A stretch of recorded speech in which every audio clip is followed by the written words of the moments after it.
Muito boa tarde a vocês, saudações especiais a quem acompanha mais esta edição do Opinião Cidade, aqui na TV da Cidade, canal 16, em São José do Rio Preto. No programa de hoje nós estamos recebendo um convidado muito credenciado para falar dos assuntos sobre os quais nós vamos conversar hoje aqui. O nosso convidado de hoje você com certeza já conhece e conhece bem. Ele é professor, contabilista, líder sindical, atuou na liderança estudantil, foi vereador, presidente da Câmara Municipal de São José do Rio Preto, secretário municipal de planejamento da Prefeitura e dirigente do PMDB, do partido PMDB, em São José do Rio Preto e cidades próximas da região. Depois disso, fortaleceu a sua atuação na área sindicalista no Brasil e na América Latina, tendo sido eleito vice-presidente da União Geral dos Trabalhadores, a UGT. Hoje é secretário de Políticas Sociais da Confederação Sindical das Américas, a CSA. Obrigado ao Laerte Teixeira da Costa pela presença aqui no Opinião Cidade.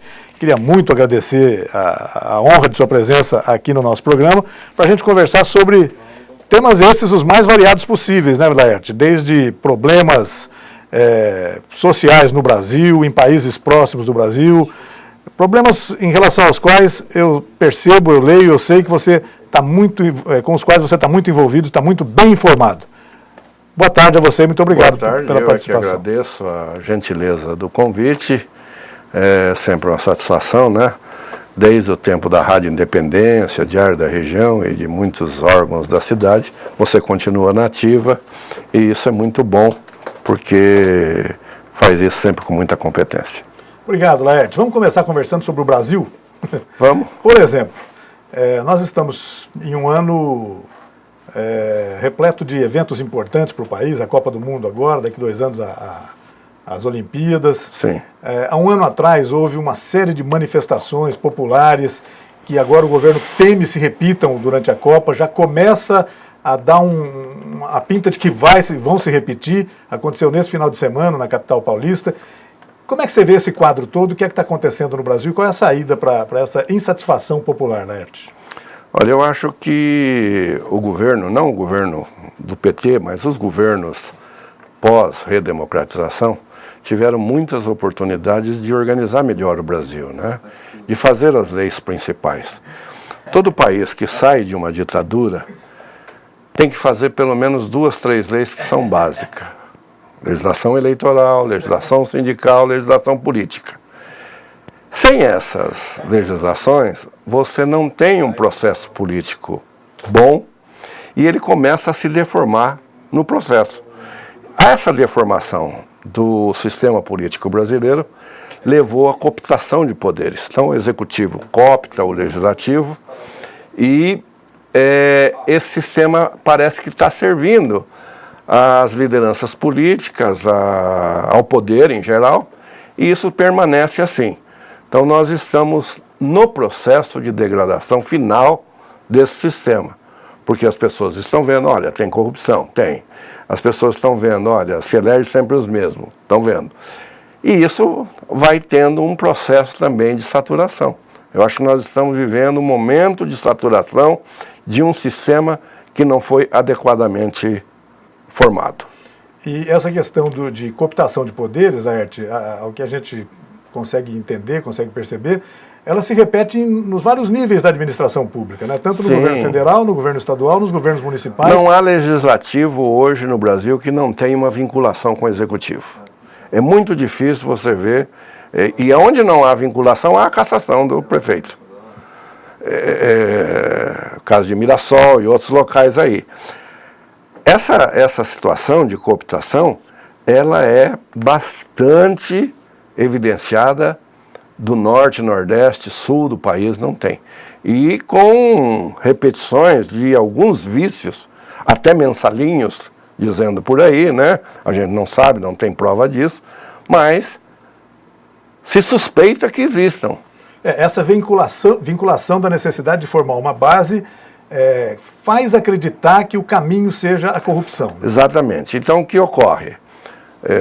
Nós estávamos conversando. Então, uma Angela Merkel se elege e ela procura os partidos para fazer a sua coalizão, 200 e tantas páginas do acordo político, né, bonito ali, tudo. O que é que tem que fazer nos próximos anos? No Brasil, você tem a eleição do Executivo e também do Legislativo, mas depois da eleição o Executivo sai atrás da sua base de apoio nesse processo de cooptação. Então existe até a expressão, que só existe no Brasil, de porteira fechada. O cara fala, não, eu apoio, mas eu quero Minas de Energia de porteira fechada. Então essas coisas todas é que vai deformando, vai... Antigamente tinha corrupção? Tinha, sempre teve. Mas era nos altos escalões, nos ministérios, etc. Não, agora a coisa foi baixando, né? Vem para os municípios, para os estados, para as prefeituras. No judiciário, você não tira uma certidão no fórum, você não tira uma certidão na prefeitura se não molhar a mão de alguém. Essa é a situação do Brasil. Sem dúvida. É uma situação realmente complicada. E o processo de cooptação, você disse aí que passada a eleição o Executivo vai correndo atrás da formação de sua base, etc. Na verdade, por conta de imperfeições da nossa legislação eleitoral, antes das eleições, com o objetivo de somar tempo nos programas de televisão, etc., já se busca esse... Já tem essa coligação, aí, né? Mas não quer dizer que essa coligação persista depois. Quer dizer, o governo vai ter que fazer de novo.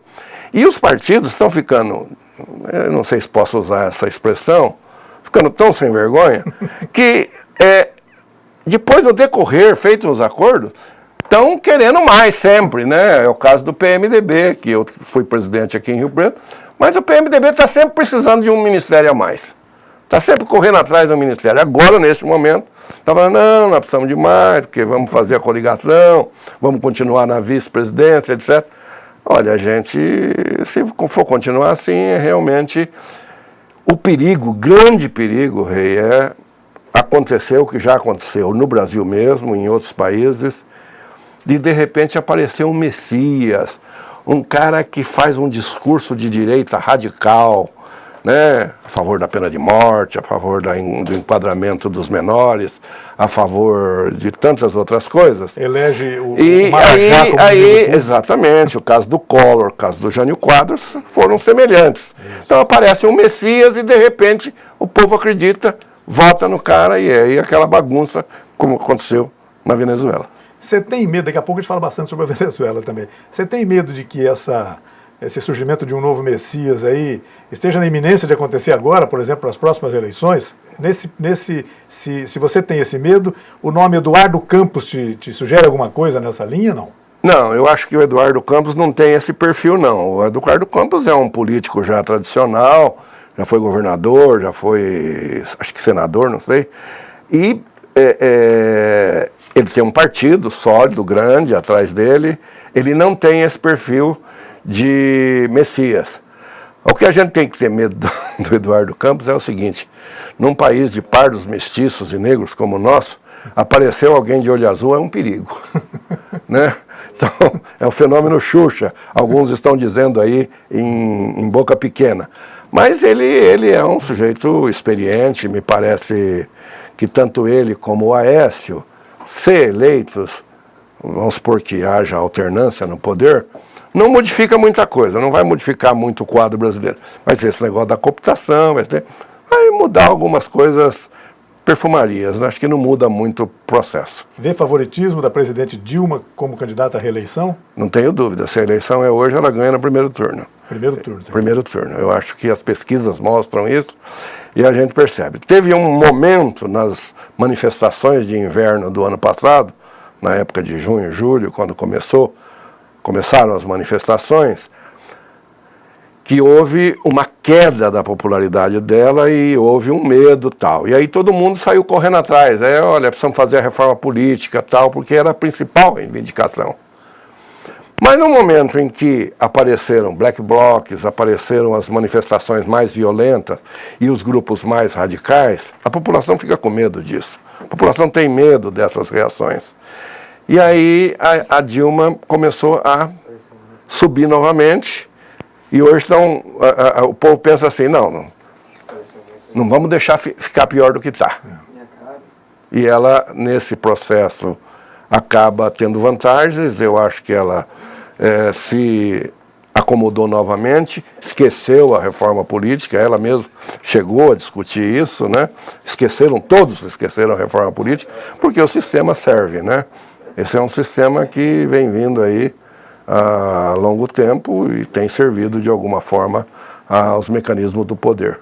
Laerte, agora seria produtivo para um país como o Brasil a alternância do poder, na sua opinião? Seria, nesse momento histórico, seria importante acontecer? Eu acho que é necessária. E por que não acontece? Quer dizer, o discurso das oposições está em dissonância com a sociedade. Por que as oposições não conseguem atingir essa tentativa de mudança? Porque são muito iguais. A primeira visão que você tem de oposição e poder no Brasil é que são muito iguais. PSDB, os discursos são muito parecidos. Quando foram poder, o caso do PSDB agiu exatamente igual.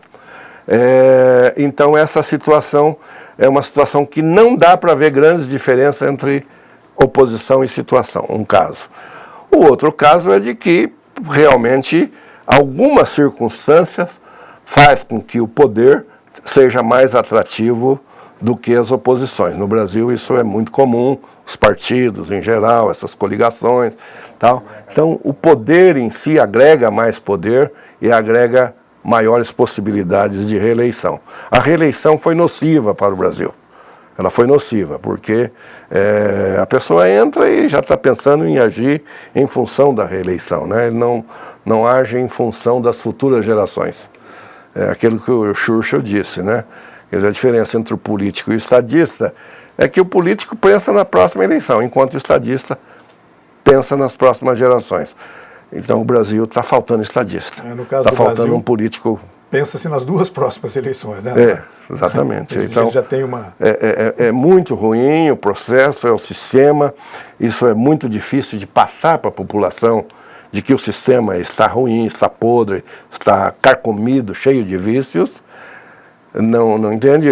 A população age com um imediatismo próprio daqueles que necessitam as coisas, né? Se está comprando, se o salário está correspondendo, se não há desemprego, há uma resposta boa da população ao governo atual. E isso leva a Dilma. O problema do desemprego no Brasil é um fenômeno, porque não há desemprego no Brasil. Em alguns setores, comércio, por exemplo, outro dia nós estávamos conversando aí, por exemplo, frentistas de posto de gasolina, não tem.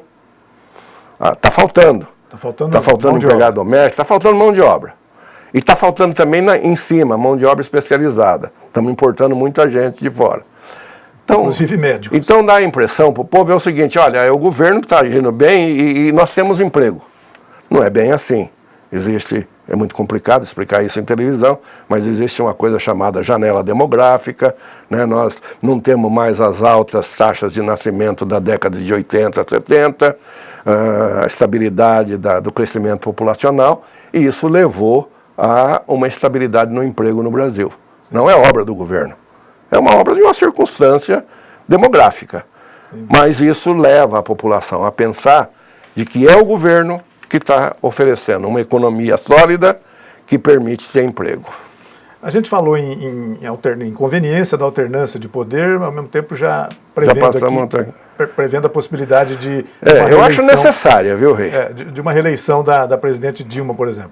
Isso mostra para a gente que o PT, o partido no governo, é um partido muito hábil no aparelhamento do Estado, né? Ele consegue se lidar muito bem com isso, né? Você acredita que o PT continue no poder durante muito tempo, então, se não houver uma mudança política, por exemplo, mudança eleitoral, política, que mexa com o Instituto da Reeleição? Eu acho que a Dilma tem a chance de ser reeleita agora, mas eu acho que o ciclo do PT se encerra.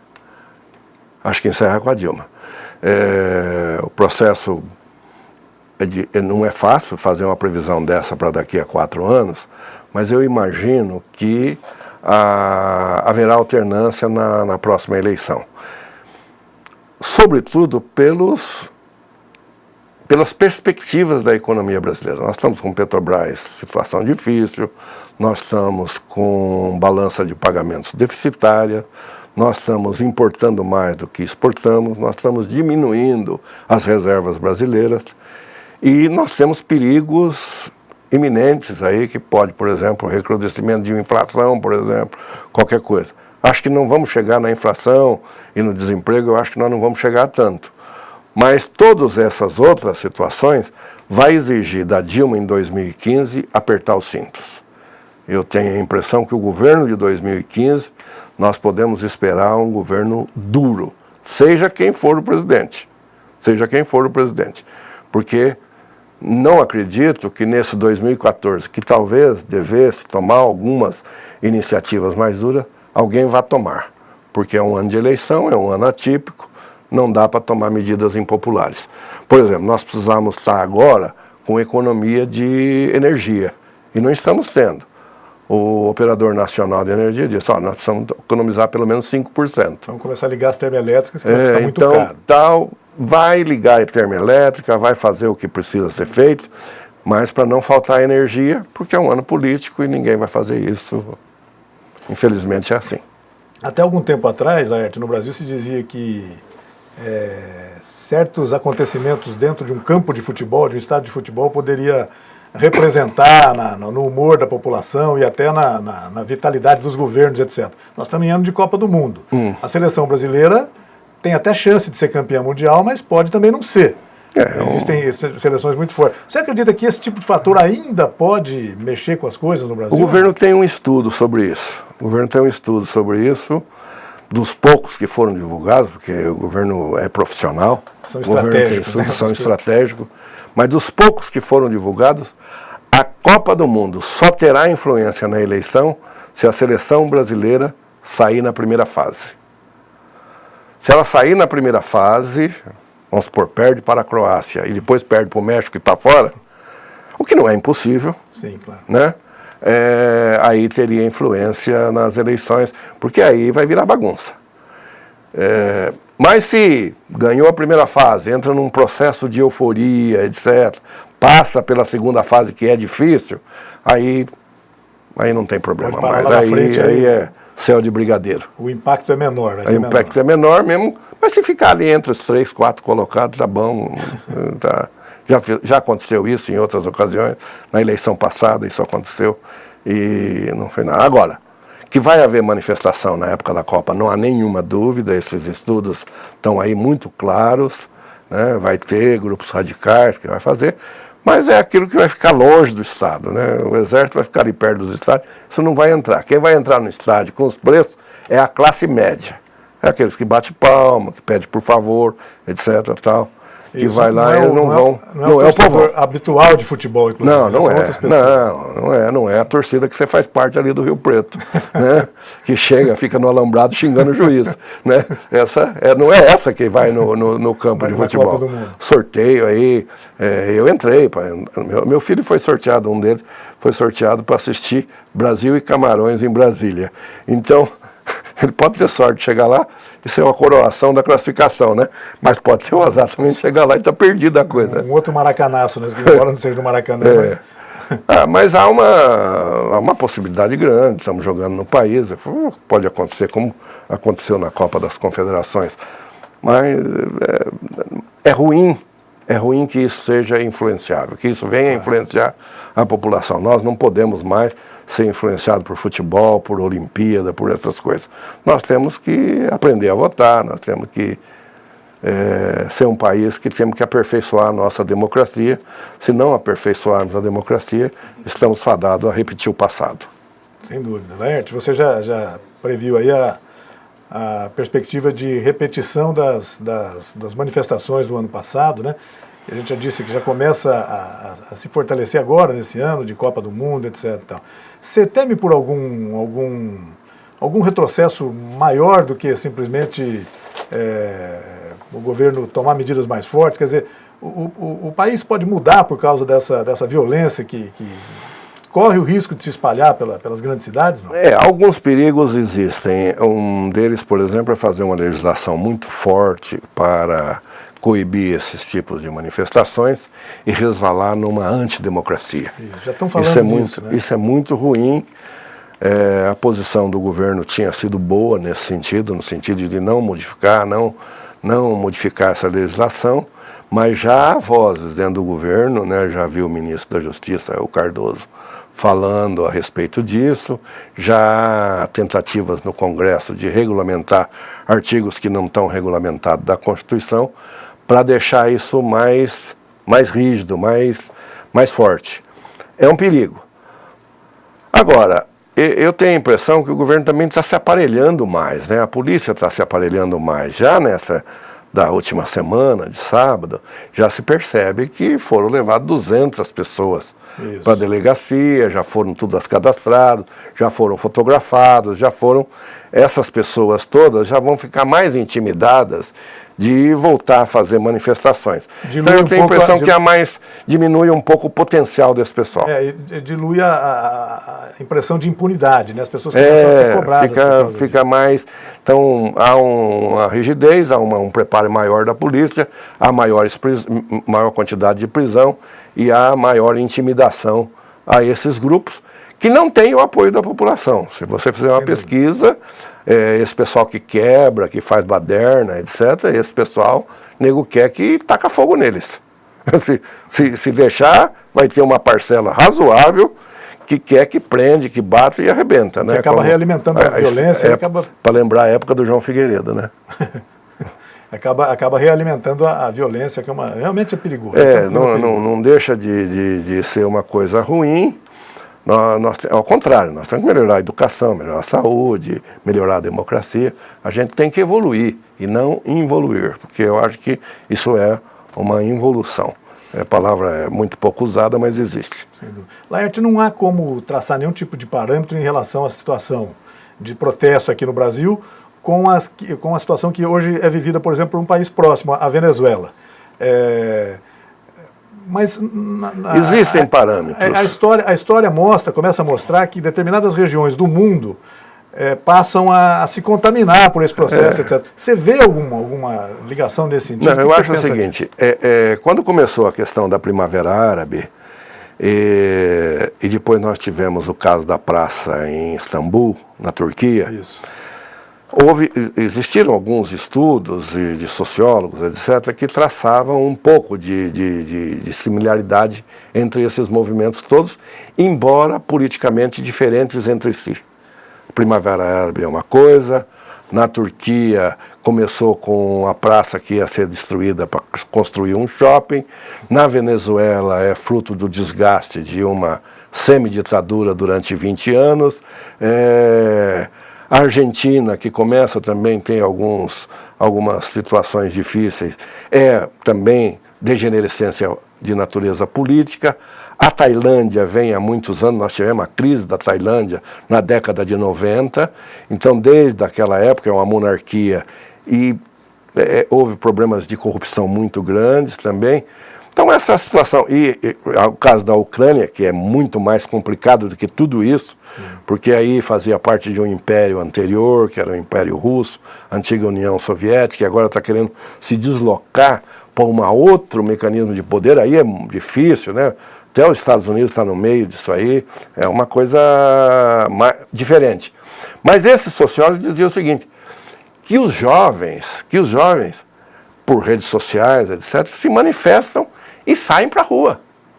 Saem para a rua sem convocação, sem liderança, sem alguma coisa que dê um nível de organização. Isso. São turbas desorganizadas que vão para as manifestações, o que aconteceu em junho no Brasil, junho e julho do ano passado no Brasil. Quer dizer, de repente, mesmo aqui em São José do Rio Preto, você via ginasianos, né, meninos do primeiro e segundo grau, indo para a rua, protestando, porque há um motivo para protestar. Sim.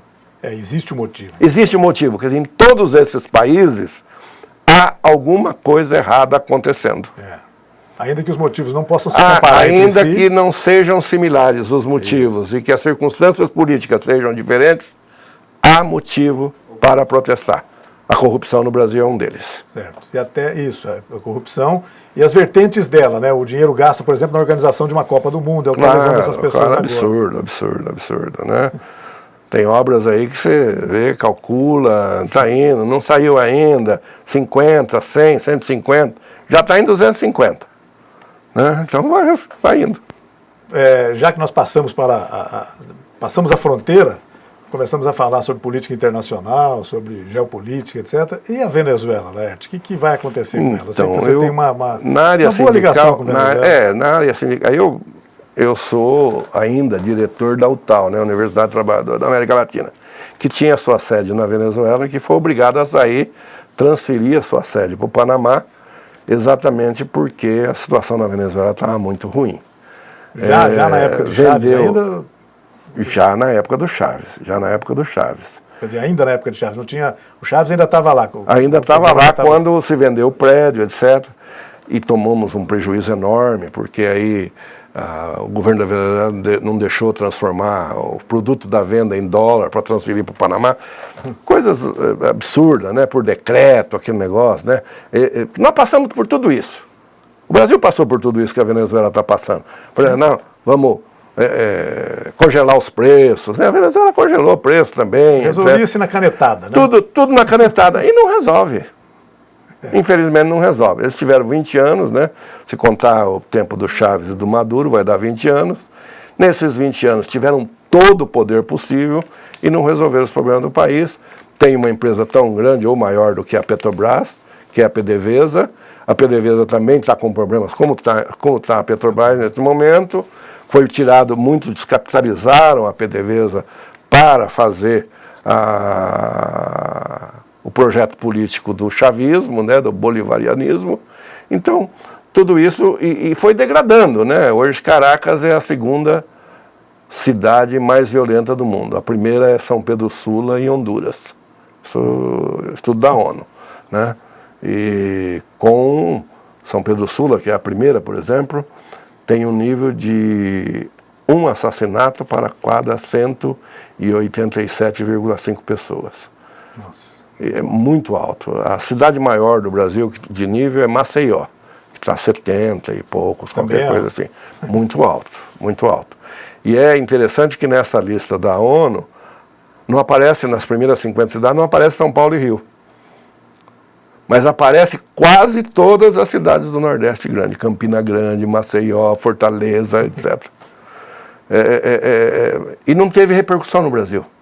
Não saiu isso no Brasil, você não muito viu pouco, né? Na imprensa, muito pouco, ali na canto de página, alguns artigos de fundo, mas não se viu muito. Agora, a Venezuela me parece muito semelhante ao Brasil naquilo do desperdício da oportunidade. Então, nós estamos desperdiçando oportunidades, né? Tivemos a Constituição de 46, depois tivemos o regime militar, que também tudo pôde, depois tivemos a Constituição de 88, não regulamentamos, não melhoramos a nossa democracia, não aperfeiçoamos a nossa legislação política, e a Venezuela, tudo isso também, né? Foi lá, rompeu. A Venezuela foi mais longe, a Venezuela chegou a substituir os membros do Poder Judiciário. Chegou a acabar com o judiciário, dizendo, olha, esse judiciário é corrupto, etc. Tal. Fez, está tudo igual de novo. Não serve mais. Não serve mais. Está muito difícil. E o apoio popular? O chavismo ou o seu sucedâneo? Tem apoio popular. Tem o apoio popular ainda? Tem apoio popular. Algumas razões especiais. Uma delas é que internamente houve situações de melhoria. Quando o Chaves entrou, melhorou a situação.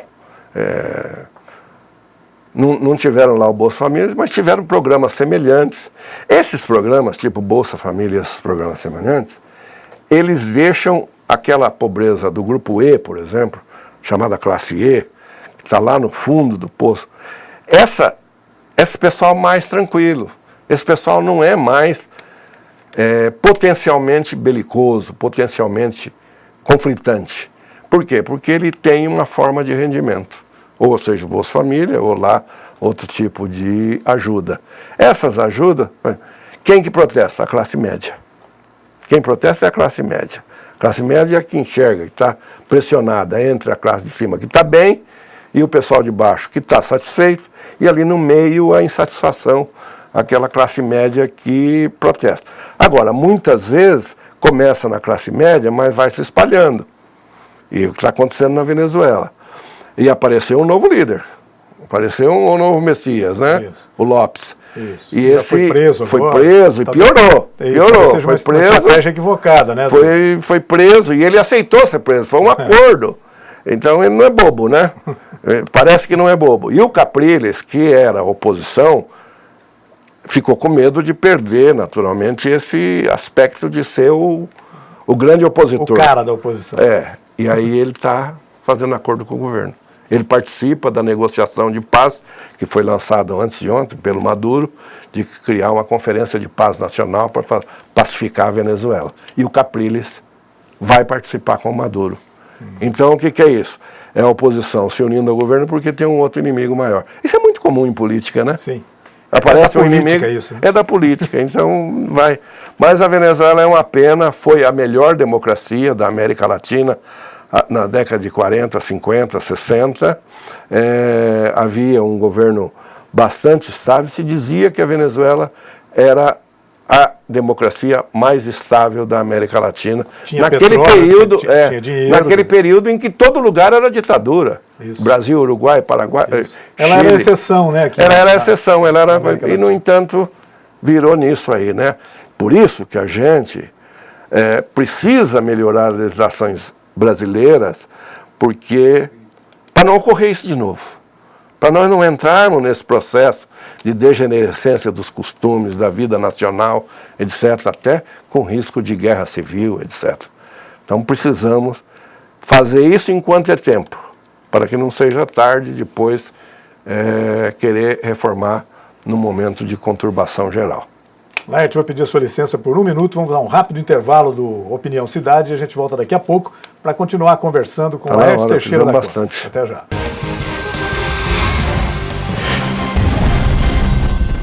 Itamaraty Contabilidade e Auditoria, 30 anos de serviço. Nem precisa dizer que vale a pena. Alcançamos todo o Brasil através da Rede Nacional de Contabilidade. Itamaraty Contabilidade e Auditoria. Inteligência fiscal é aqui.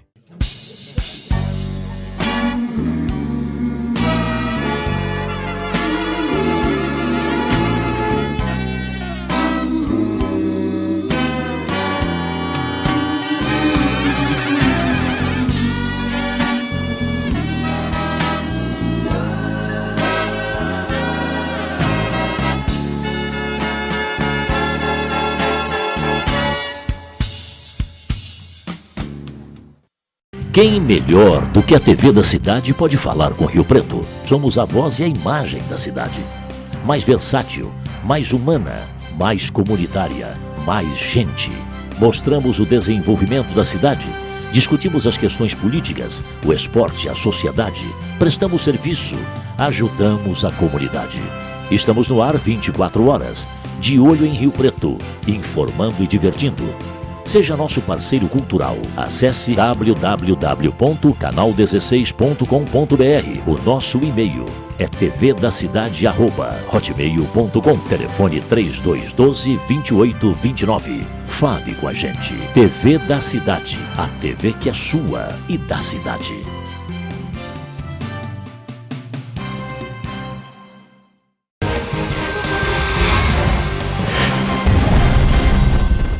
Estamos de volta com o Opinião Cidade, conversando hoje com o líder sindical Laerte Teixeira da Costa, que nos dá a honra de sua presença em nosso programa de hoje.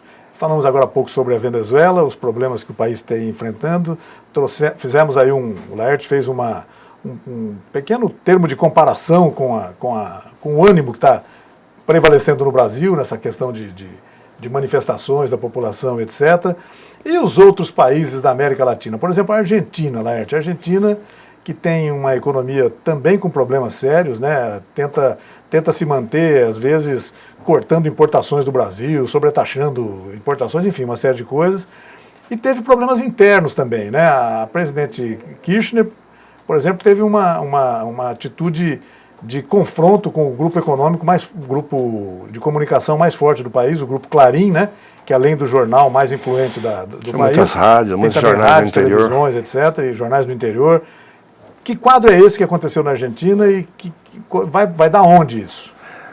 Então, eu acho que tem aquilo que nós falamos, sempre tem alguma coisa errada, né? Eu acho que a Argentina também perdeu oportunidades, eu acho que a Argentina também não fez o dever de casa, tem uma legislação mais ou menos estável, uma legislação política mais ou menos estável, partidos sólidos, né? Agora todo mundo é peronista lá, né? Todo mundo é peronista, então peronismo de esquerda, peronismo de direita, etc. tal. É um país que vem perdendo a sua capacidade econômica ao longo de décadas, né? Eu estava falando para você, em 1930 a economia argentina era 6 vezes a brasileira. Hoje ela é como, talvez menos do que o estado de São Paulo. O governo da Cristina substituiu ao marido, se reelegeu, está lá, mas parece que vem tendo uma queda interna por problemas econômicos.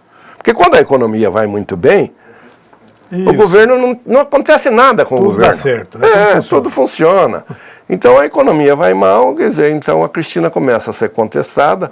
Essa briga com o Grupo Clarim era uma briga de oposição, né, de críticas, né? É como o Estado de São Paulo do Brasil, né? Está sempre criticando, está sempre criticando, né? O governo de turno, né? Então, ali também ocorreu isso, só que lá o governo quis enquadrar, fazer uma legislação mais forte para poder enquadrar, impedir o monopólio de imprensa, etc. Tal, que tem imitações por aí, viu? Venezuela, Equador, talvez o Brasil em qualquer momento aí para o futuro. Então, mas é um discurso difícil de fazer. É um discurso que você falar, vai amordaçar a imprensa, é a mesma coisa de falar de amordaçar a promotoria pública, o judiciário, etc. Não pega bem. O povo não é besta. O povo sabe que isso aí não vai ser bom. No Brasil já existe há algum tempo alguma conversa nesse sentido, sim. Gente que defenda tem uma parcela maior grande controle, etc. Tem uma parcela grande. Que a gente possa evoluir para uma Eu acho que temos que evoluir para uma legislação de imprensa que existe na França, existe na Inglaterra, existe na Alemanha, existe em todo lugar, com diferenças, etc. Mas nós tínhamos uma legislação de imprensa que era a legislação de imprensa, o entulho autoritário. De exceção, né? De exceção, que saiu lá do governo militar. A chamada lei de imprensa. E aí, por um ato do Dr. Gilmar Mendes, no tribunal, do Supremo Tribunal Federal, acabou-se com a legislação de imprensa. Mas não entrou nada no lugar. Então, o Brasil ficou sem nenhuma legislação a respeito. E agora, para colocar uma legislação é difícil, porque os grupos empresariais e de grande imprensa no Brasil, que não são poucos e são muito fortes, vão contestar isso, vão ser oposição a isso. Acho muito difícil no Brasil acontecer isso neste momento ou num momento a curto prazo. Agora, na Argentina se tentou fazer, mas hoje o governo da Argentina está enfraquecendo e aí os jornais vão crescer de novo. Não fizeram no momento adequado. Não fizeram tudo que tinha que fazer, perderam o momento, acho que não. Ainda bem, né, que perdeu o momento e não faz isso. Porque nós já tivemos esse exemplo de imprensa amordaçada no Brasil e em outros países, isso não dá certo. É preferível uma imprensa com defeitos, com circunstâncias as mais difíceis, grupos econômicos, de direita, mas livre. O que não pode é uma imprensa amordaçada. Isso é muito ruim. Eu, pelo menos, defendo essa tese. Agora, a economia da Argentina vai mal, as commodities também prejudicaram o Brasil um pouco, né? Houve uma desvalorização das commodities, a Argentina sofreu muito isso, porque tem uma agricultura muito forte, e todo país que tem essa agricultura forte sofreu um pouco, vai sofrer ainda com essa diminuição dos preços de commodities, né?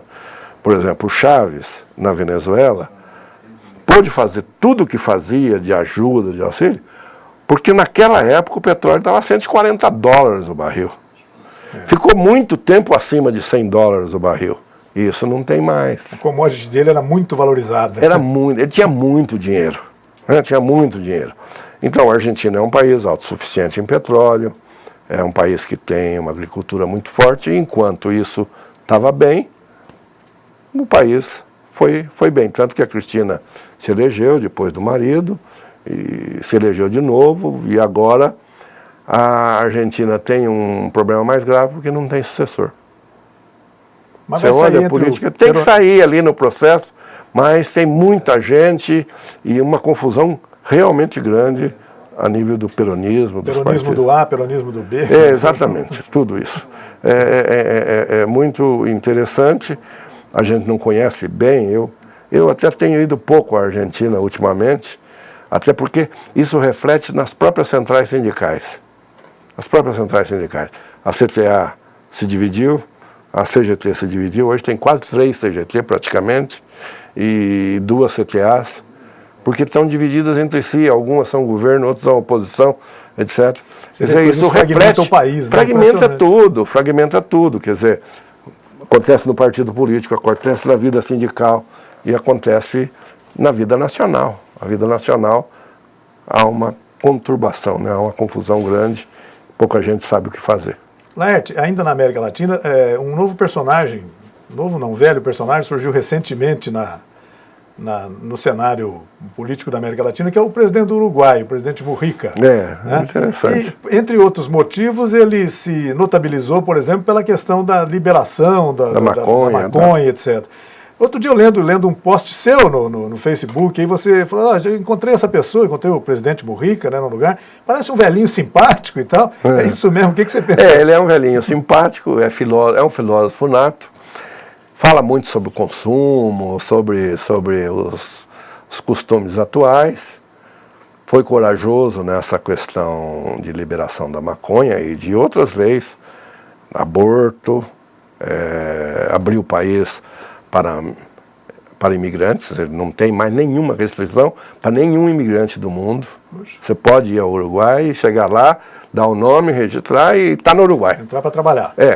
Claro, isso tem motivo, né? O Uruguai foi exportador de mão de obra aí no período da ditadura, tem muita gente, tem até gente em Rio Preto, né?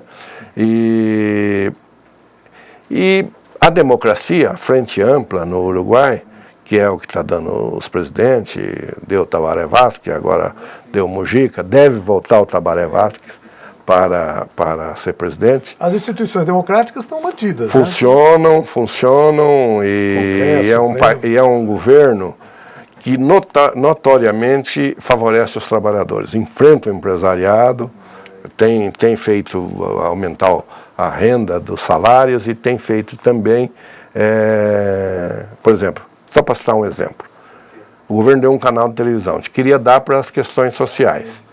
Ou tinha que dar para a central sindical, lá só tem uma só, que é o PIT-CNT, ou daria para os empresários. E virou uma briga. O governo foi lá e bancou e deu para os trabalhadores.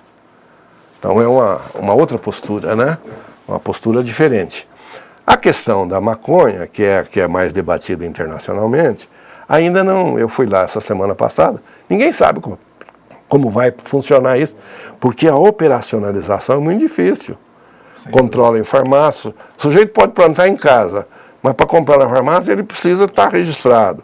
Então é muito complicada a operacionalização. Quer dizer, o Estado mantém controles, né? Mas isso serviu para colocar o Uruguai, um país pequeno, ex-província cisplatina do Brasil, no mapa mundi. Mais ou menos 3 milhões de habitantes. Foi capa de uma revista americana recente aí, né? Uruguai, o país da moda. Então aumentou o turismo, lá está aumentando, o brasileiro está indo muito para lá, né? E o governo está facilitando, o próprio governo brasileiro está incentivando um pouco. Então, é muito interessante esse processo no Uruguai, porque eles estão fortalecendo a democracia. A democracia está se orientalizando e sendo cada vez mais participativa. Eu acho que o Uruguai está fazendo o dever de casa. Um país de 3 milhões de habitantes, se eu não estou errado em relação aos números, por aí. Mais ou menos o tamanho da Vila Maria em São Paulo, né? É um país pequeno, né? Economia do tamanho de Campinas, por aí. Região de Campinas. Não há como fazer qualquer coisa de comparativo com o Não há. Além disso, um país plano, com grandes estepes, com terras fertilíssimas, com uma quantidade de gado que é maior do que a população, né? Um dos maiores exportadores de carne do mundo, né? E tem que viver do turismo brasileiro e das exportações para o Brasil. Isso eles já sabem disso. E o governo brasileiro tem, de certa forma, facilitado isso, como deixou uma empresa chinesa, por exemplo, se instalar lá na área do Mercosul, vai vender para onde? Para o Uruguai não vai. Vai vender para o Brasil, que tem uma massa de consumidores muito maior, etc. Tal. Laerte, e diante de tudo isso, todas as dificuldades e dessas nuances que houve aí na política. O primeiro, o Paraguai com problema lá, sendo afastado do Mercosul, agora a Venezuela, que entrou no lugar com problemas, etc. Qual é o futuro do Mercosul? O Mercosul tem futuro na medida em que flexibilize um pouco a sua legislação e permita, por exemplo, o Brasil não fez nenhum TLC, Tratado de Livre Comércio, nenhum. O Brasil tem o Mercosul e o Mercosul engessou esses países que não permitem TLC, que o Chile tem muitos, que a Colômbia tem muitos, e que esses TLCs avançaram um pouco a economia desses países. O Mercosul não. Então precisaria flexibilizar um pouco para permitir TLC e precisaria ter capacidade para fechar o acordo com a União Europeia. Se fechar o acordo com a União Europeia, o Mercosul terá uma sobrevida e acho que se estabiliza. A União Europeia é importante nesse processo todo, né? A ALCA, que era um desejo dos Estados Unidos, que ter uma área de livre comércio para as Américas, né? A ALCA não progrediu, acabou porque havia oposição da Central Americana, porque ela é poderosíssima, né? A FLCIO, Central Americana de Trabalhadores. Há também uma corrente nos Estados Unidos, né? Compra com produtos americanos, etc. A crise americana mudou o comportamento do consumidor americano, a economia está melhorando, o Fed está pensando em começar a aumentar os juros, era negativo, passou a régua e agora está pensando em cobrar. Então, os Estados Unidos virou mais atrativo do que o Brasil para investimentos, por exemplo. Então, essa situação é uma situação complicada nas Américas. Nós temos algumas complicações internacionais e algumas coisas que são favoráveis. É a economia japonesa que está dando mostra de reação, a economia americana que está dando mostra de reação, e o fato da Europa já ter chegado ao fundo do poço e que talvez possa oferecer em 2014 um crescimento da ordem de 0,5%. De 0,5% a 1%, né? Mas se acontecer isso, já é uma grande coisa, porque ela sai do fundo do poço, para de baixar, o crescimento negativo que eles falam, né? Que é uma expressão meio confusa, mas, de qualquer forma, passa a crescer, passa a ter positivo na sua economia, e isso é bom. Isso são fatores bons da economia internacional. Fatores ruins são os emergentes, né? Os emergentes é o processo, aí o Brasil está no meio, eles têm que dar um jeito. Estão chamando agora dos fragilizados? Estão chamando de fragilizados. Os emergentes estão sendo chamados de fragilizados. Os BRICS, os BRICS, Brasil, Rússia, Índia, China e a África do Sul. Isso, agora estão chamando alguns deles de 5 fragilizados, né? Como uma situação de anormalidade, porque a China passou de um crescimento de 11%, 12% para 7,5%. Ela baixou 4% o crescimento da China. Mas é muito ainda, né? Quem está crescendo 7,5% é muito. Ainda é crescimento chinês, né?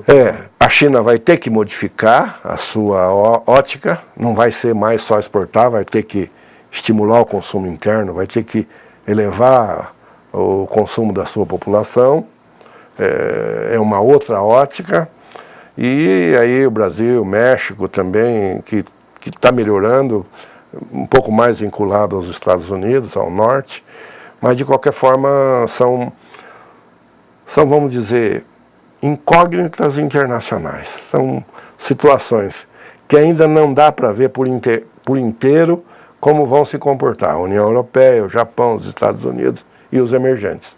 Mas disso depende a saúde da economia mundial. Você já vê a China como uma economia de mercado, Laerte, ou ainda não? Ainda ela é uma economia, vamos dizer assim, sólida, forte, grande, com muito dinheiro em caixa e crescendo. Quem está crescendo a 7,5% ao ano é um país que dobra de tamanho em 10 anos. Mas todas as alavancas continuam na mão do Estado? Todas as alavancas continuam na mão do Estado, mas há já movimentos no sentido de algumas coisas mais embaixo serem privatizadas, entregue à população, etc. Isso vai acontecer. Um fator que aconteceu, um exemplo no mundo disso, aconteceu na Polônia. Quando o Lech Walesa, que era sindicalista, presidente de Solidariedade, assumiu, ganhou a eleição, A popularidade dele desceu tanto que quando ele saiu do governo, ele não tinha 10% de popularidade. Não tinha 10%. Mas ele chegou a fazer 1.000 privatizações num dia só. Chegava na empresa, quem é? De quem é? Do Estado, quem é? Então, quantos empregados tem? 20? É sua. Se alguém apresentasse a proposta, na hora. E isso foi dando uma confusão, que ele, só que a Polônia hoje... Desonerou o Estado, né? Desonerou o Estado e a Polônia hoje é um país em crescimento. A Polônia hoje está bem. A Polônia demorou, né? Claro, são 20 anos, 25 anos disso, né? Mas melhorou. Então, a China, a própria Rússia, a Rússia queria esse processo mais lento, gradual, com o Gorbachev. Mas aí o Yeltsin se bagunçou o processo e aí também virou bagunça, né? Criaram até máfias lá, né? Hoje os donos do petróleo não tem nada a ver com o governo mais, né? E essa situação na China vai ser controlada. Na China vai ser controlada. E por outro lado, aqui na América, talvez Cuba vai imitar um pouco a China. Você acha que essa é uma perspectiva, né? Essa é uma perspectiva. Nós tivemos agora a reunião da CELAC, né? Em Cuba, talvez uma vitória política dos irmãos Castro, também não foi muito divulgado, mas são 33 países, 5 idiomas, tal, até quem sonha com a substituição da OEA, mas eu acho ainda um sonho que se perde ainda nos horizontes das probabilidades. O Laerte, vocês vão sentir agora como ele é uma pessoa de grande versatilidade, que eu vou mudar esse assunto, que já foi para a Europa, para a Ásia, para a América Latina, vou mudar agora para um certo quadrante compreendido entre dois cursos d'água, que são o Borá e o Canela. São 2 cursos d'água aqui de Rio Preto. Laerte, e a política municipal aqui em São José do Rio Preto? Você que já foi um protagonista dessa política municipal. Eu já mandei nela um pouco. Já foi um grande agente político em São José do Rio Preto. O que você acha dela hoje? Daqui a pouco eu vou te fazer uma outra pergunta sobre as relações do Legislativo com o Executivo. Voltando àquele assunto que a gente falou lá no início, quer dizer, mesmo aqui também há necessidade de se formar a base hoje do governo. A base é Valdomiro aqui hoje, né? A gente percebe claramente, né? E sem isso não tem governo, né? É isso? É um problema. Dizem, né? Essa é a justificativa para isso, né? É preciso ter governabilidade. Então essa palavra governabilidade, ela justifica muita coisa, e às vezes coisas injustificáveis, mas justifica, porque aí acalma a governabilidade, o governo faz as coisas, etc. Eu não tenho acompanhado de perto a política riopretense, sei que no primeiro mandato do Valdomiro foi um mandato bom, porque senão ele não teria sido reeleito, porque ele teve oposição forte, né? E quem disputou com ele foram pessoas que na eleição anterior tiveram uma quantidade de voto muito grande. Então, se ele foi reeleito ainda de maneira bem sólida, se percebeu isso, é porque fez um governo bom. Acho que ele fez um governo bom no primeiro mandato. Quanto às características do governo, não posso dizer muito, mas aos olhos da população, aos nossos olhos que estamos de fora, foi um governo realizador, foi um governo que fez muita coisa, embelezou aí as áreas do Rio Preto, né, a área da represa e tal. Essa coisa de embelezamento é sempre muito importante. Você se lembra do Adair Vetorato, que ele falava que tinha que plantar flores, etc. E ganhou uma eleição assim, né, de embelezamento da cidade. E o Valdomiro fez isso, parece que conseguiu muito recurso do governo federal, mas conseguiu por competência, né? Porque foi uma das poucas prefeituras do Brasil que apresentava, e se ouvir, apresentava no governo federal projetos consequentes. Então, esse é o grande truque, né? Esse é o grande truque, porque se você não apresenta projeto, tá lá tem um dinheiro do PAC, por exemplo, mas não tem o projeto, não funciona. Quer dizer, você não consegue dinheiro do governo federal sem projeto. Sim. E o Valdomiro criou uma equipe aí para fazer projeto, o Zacarim e outros, né? Bueno. Esse pessoal fez bons projetos e conseguiu dinheiro no governo federal. E isso permitiu ao Valdomiro fazer um bom governo. E ele tem a Câmara, pelo menos a maioria da Câmara, pelo que eu sei, não sei os nomes todos. Na mão. Mas, não sei se na mão, mas tem a seu favor, né? tem a seu favor, ele tem aprovado os seus projetos, etc. As chamadas CPIs, etc., parece que não tem passado. Então, ele tem controle. Vamos dizer assim, ele tem controle, tem a governabilidade, fez um bom governo e eu só não sei se vai fazer o sucessor. Isso a gente não sabe ainda. Eu acho que essa questão ainda está um pouco confusa, embora eu tenha a minha opinião. Eu saiba mais ou menos o que vai acontecer, até por eliminação. Mas essa situação ainda não está clara.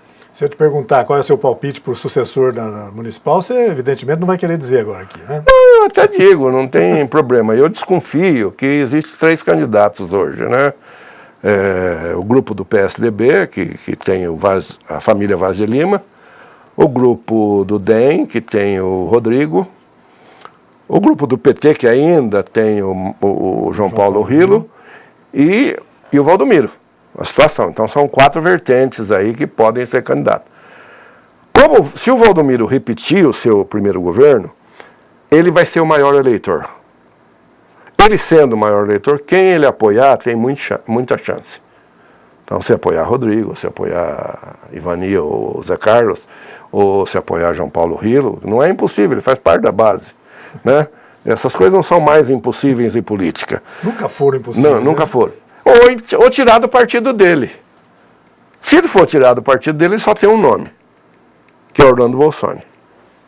Que é um deputado que está fazendo um bom trabalho, né? Um bom trabalho, é um moço inatacável, tem uma boa imagem, não é popular, mas tem uma boa imagem.